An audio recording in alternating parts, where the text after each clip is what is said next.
আমরা জনকল্যাণমূলক রাষ্ট্র ব্যবস্থাটাকেই কিন্তু এই যে জুলাই সনদে বেশি প্রাধান্য দিয়েছি, এবং এটা নিয়ে অনেক তর্ক আছে। এটা নিয়ে কিন্তু আমি নেগেটিভ কিছুই বলবো না। এনসিপি এটাতে সিগনেচার করেনি, হয়তো করবে। এটা কিন্তু একটা যুগান্তকারী একটা আমি বলবো অ্যাচিভমেন্ট। আমরা এটা নিয়ে অনেক সমালোচনা করছি, but it is a positive thing. আমরা যদি ওইভাবে দেখি, আমরা তো কল্পনা করতে পারিনি যে একটা জুলাই সনদ একটা হবে, আমাদের অনেক কিছু এখানে স্বীকৃত হবে।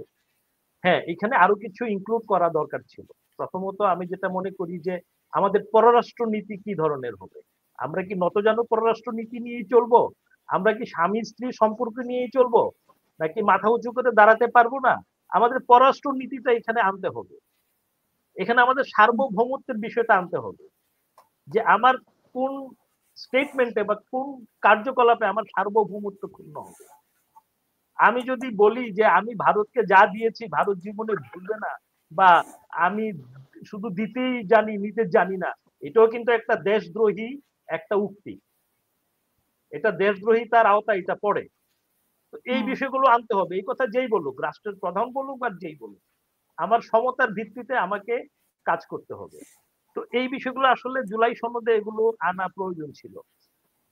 এবং যে পররাষ্ট্রনীতি কি হবে, আমার পানি সমস্যা আছে, আমার সীমান্ত সমস্যা আছে, আমার মিয়ানমারের সাথে আমার এক সমস্যা, আমার ভারতের সাথে এক সমস্যা, আমার চীনের সাথে একরকম সম্পর্ক, আমাকে ব্যালেন্স করতে চলতে হয়।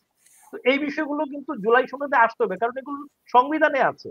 আমি জুলাই সনদটাকে আমি সংবিধানের কিন্তু পরিপূরক হিসাবে আমি ধরে নিচ্ছি। কারণ সংবিধানের এখানে যেটাতে আছে যে প্রায় 84টা ইয়েকে বা পয়েন্টকে অ্যাকসেপ্ট করা হয়েছে with lot of note of dissent. এর ভিতরে কিন্তু 47টা পয়েন্ট হচ্ছে কি এগুলো প্রণিধানযোগ্য বা এগুলোকে কিন্তু আইনে পরিণত করা যাবে। আর বাকি 37টা আছে, সরি আমি উল্টা বললাম, 37টা আছে যেগুলাকে আপনার সরকারি আদেশ বা প্রজ্ঞাপন দিয়ে এগুলাকে কিন্তু পরিণত করা যাবে আইনে। আর যেটা 47টা আছে এগুলো ধীরে ধীরে যেখানে নোট অফ ডিসেন্ট আছে সেটার উপরে আলাপ আলোচনার মাধ্যমে সেগুলাকে আপনার ইয়ে করতে হবে, কার্যকরী করতে হবে। বাট এই যে আমি যেটা বললাম যে আমাদের যে ভারতীয় আধিপত্যবাদকে আমরা 5 আগস্টে আমরা ঝেঁটিয়ে বিদায় করেছি, স্বৈরাচারকে আমরা ঝেঁটিয়ে বিদায় করেছি। আমি ভারত গত 15 বছর মই দিয়ে উঠতে উঠতে উঠতে উঠতে একবার ছাদের উপরে উঠে গেছে। আমাদের ছাত্র জনতা, আমাদের সাহসী ছাত্ররা, আমাদের জনতা, অকুতোভয় জনতা তাদের মইটা সরিয়ে নিয়েছে এবং ধপাস করে মাটিতে ফেলে দিয়েছে। এটা ভারতীয়দের সহ্য হচ্ছে না, ওদের পারছে না সহ্য করতে, ওরা পারছে না।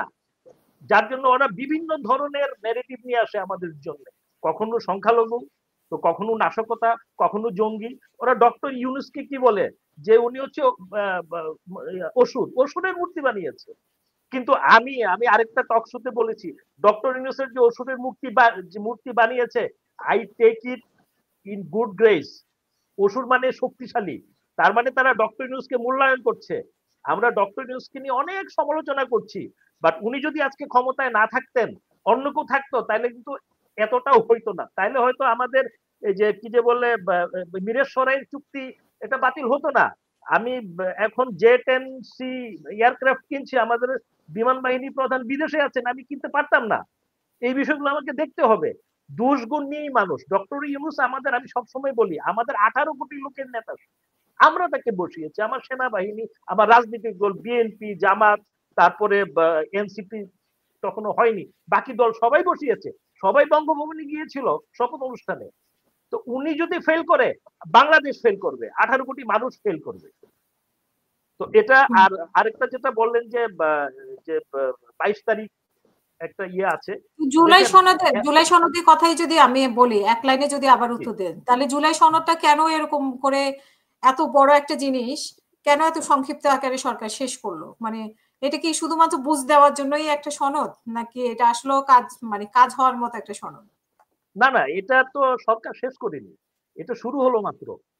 এটা তো জুলাই সনদ আমি যেটা শুরু হলো, যেটা দেখেন এখানে শুরুটা হলো, কিন্তু শুরুর মাঝে অনেক ফাঁকফোকর রয়ে গেছে। যে আপনি যে বিষয়গুলো তুলে ধরেছেন, আরো অনেকের অনেক অভিযোগ আছে যে এই বিষয়গুলো নেই, অনেকগুলো বিষয়, গুরুত্বপূর্ণ বিষয় নেই সেখানে। তো সরকার মানে তাহলে কোন ভিত্তিতে এটা করেছে? দেখেন এইখানে একটা কাজ যখন শুরু হয়, এই জুলাই সনদ একটা বড় কাজ। আমাদের সংবিধান সম্ভবত 12 বা 13তম সংশোধনী হয়েছে, আমার যদি ভুল না করে থাকি। 16টা 16টা হয়েছে। 16তম। জুলাই সনদ তো সংশোধনী আসবে। আমার গত 55 বছরে আমার সংবিধানের 16তম সংশোধন হয়েছে। এটা আসতেই থাকবে। ইট ইজ এ কন্টিনিউয়াস একটা প্রসেস। তো যেখানে যেখানে এনসিপি আসেনি, এনসিপি তো আসবে। বাট এটার অনেক পরিবর্ধন হবে এবং সবকিছুই জনকল্যাণে এটা হবে। এটা নিয়ে আমাদের হতাশ হওয়ার কিছুই নেই। এবং এটা আস্তে আস্তে আমরা যেটা চাচ্ছি, আমাদের এই যে আমরা যে আলোচনা করি, সোশ্যাল মিডিয়া, সোশ্যাল প্ল্যাটফর্ম একটা বিরাট একটা মিডিয়া, যেটা নাকি যেটার মাধ্যমে সাধারণ জনগণের তার যে চিন্তা, তার যে ভাবনা, তার অবজারভেশন সবাই দেখছে। আই এম শিওর যে প্রত্যেকটা রাজনৈতিক দলের নেতা এই বিষয়গুলো দেখছে এবং এগুলো নিয়ে আলাপ আলোচনা করছে। সাধারণ মানুষের ভাবনাকে তারা আমলে নিয়ে ডেফিনিটলি এখানে তারা যেখানে যেখানে পরিবর্তন দরকার সেখানে ওনারা পরিবর্তন আনবেন। এই কমিটি যারা কাজ করছে তারা আনবেন। এবং এটা নিয়ে আমি মোটেই আশা হতো না। গ্যাপ আছে, এটা তো দিস ইজ এ মানে এখানে গ্যাপ থাকবে এবং আস্তে আস্তে এই গ্যাপ গুলো আমরা ফিল আপ করে নিব। এন্ড এই যে আপনার যে এটার যে পরিবর্তন এবং পরিবর্তন কন্টিনিউয়াস প্রসেস, এটা চলতে থাকবে। এটা ইলেকশনের পরেও চলতে থাকবে। জনকল্যাণে এটা কাজটা হবে। আর যেটা হচ্ছে গিয়ে যেটা বললেন যে সেনাবাহিনীর যারা আছেন, দেখেন সেনাবাহিনীর একটা প্রসেস আছে, সেনাবাহিনীর একটা বই আছে। এই বইটার নাম হচ্ছে MBML, manual of Bangladesh military law. Hasin এবং আমরা যখন ক্যাপ্টেন টু মেজর পরীক্ষা দিয়েছি, ওটা দেখে দেখে আমরা পরীক্ষা দিতে হতো। এটা আইনের বই। Hasin, if I am wrong, lieutenant to captain or captain to major, এটা আমরা দিয়েছি এটা। এবং সেই MBML কিন্তু ফলো করছে। MBML ফলো করে যখন উনাদের নামে কি চার্জ আনা হয়েছে যে গুম এবং খুন, গুমটা কিন্তু MBML এ নাই, খুনও নাই। সেনাবাহিনীতে যে MBML এ শুধু একটা ক্লজই আছে, এটাকে বলে কালপাবল হোমিসাইড। কারণ সেনা সদস্যকে, একজন সেনাবাহিনীর মানুষকে শিখানো হয় তুমি শত্রুকে মারবে। শত্রু মানে কিন্তু শত্রু মানে কিন্তু মানুষ না। আমরা যখন ট্রেনিং করি আমাদেরকে বলা হয় এক শত্রু এক বুলেট, মানে শত্রু ইজ নট এ ম্যান। ডাকাতও কিন্তু যখন ডাকাতকে ধরা হয়, আমি যদি ডাকাতকে রাস্তায় মারি আমার কিন্তু অপরাধ হবে না, একটা চর থাপ্পড় মারলাম। কিন্তু একটা সাধারণ রিক্সাওয়ালাকে যদি আমি গালে চর মারি আমি কিন্তু চার্জে পড়বো, আমাকে কিন্তু আমি দেশের আইনে আমি অপরাধী হব।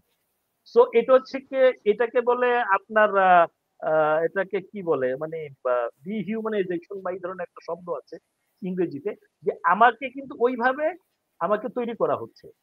তো মিলিটারি লতে বা সেনা আইনে খুনের কোনো বিচার নাই। তো এটা যেটা করা হয় সাধারণত, যদি আর্মিতে কেউ এরকম খুন করে, সে তাকে, তার একটা আর্মির একটা ল আছে, সেখানে বিচার করা হয়। বিচারের পরে তাকে বেসামরিক যে আইন আছে, বেসামরিক আদালত আছে, সেখানে সুপর্দ করা হয়। সেখানে দেশের আইনে তার বিচার হয়। সুতরাং আমরা যেটা বলছি তাকে দেয়া হবে না বা হ্যান্ডওভার করা হবে না, আমার মনে হয় বিষয়টা এরকম না। কারণ আমরা সবাই, আমি সেনাবাহিনী হই, আমি সাধারণ পাবলিক হই, আমি পুলিশ হই, আমি কিন্তু দেশের আইনে আমরা সবাই কিন্তু আমাদের জবাবদিহিতা আছে। সো এটা কিন্তু আলটিমেটলি যে বেসামরিক প্রশাসনের আইন আছে বা ICT আইন আছে, সেই আইনে এটা যাবে। এখন হয়তো আমার যেটা ধারণা যে সেনা আইনটাকে ফলো করা হচ্ছে এবং এটা একটা সময় দেয়া হয়েছে ICT থেকে, যে 22 অক্টোবর পর্যন্ত সময় দেয়া হয়েছে। তার আগেই আমরা বিভিন্ন সোশ্যাল প্ল্যাটফর্মে আমাদের বিভিন্ন কমেন্ট দেওয়া শুরু করেছি। আসলে বিষয়টা কিন্তু সেরকম না, উনি প্রসিডিউর ফলো করছেন।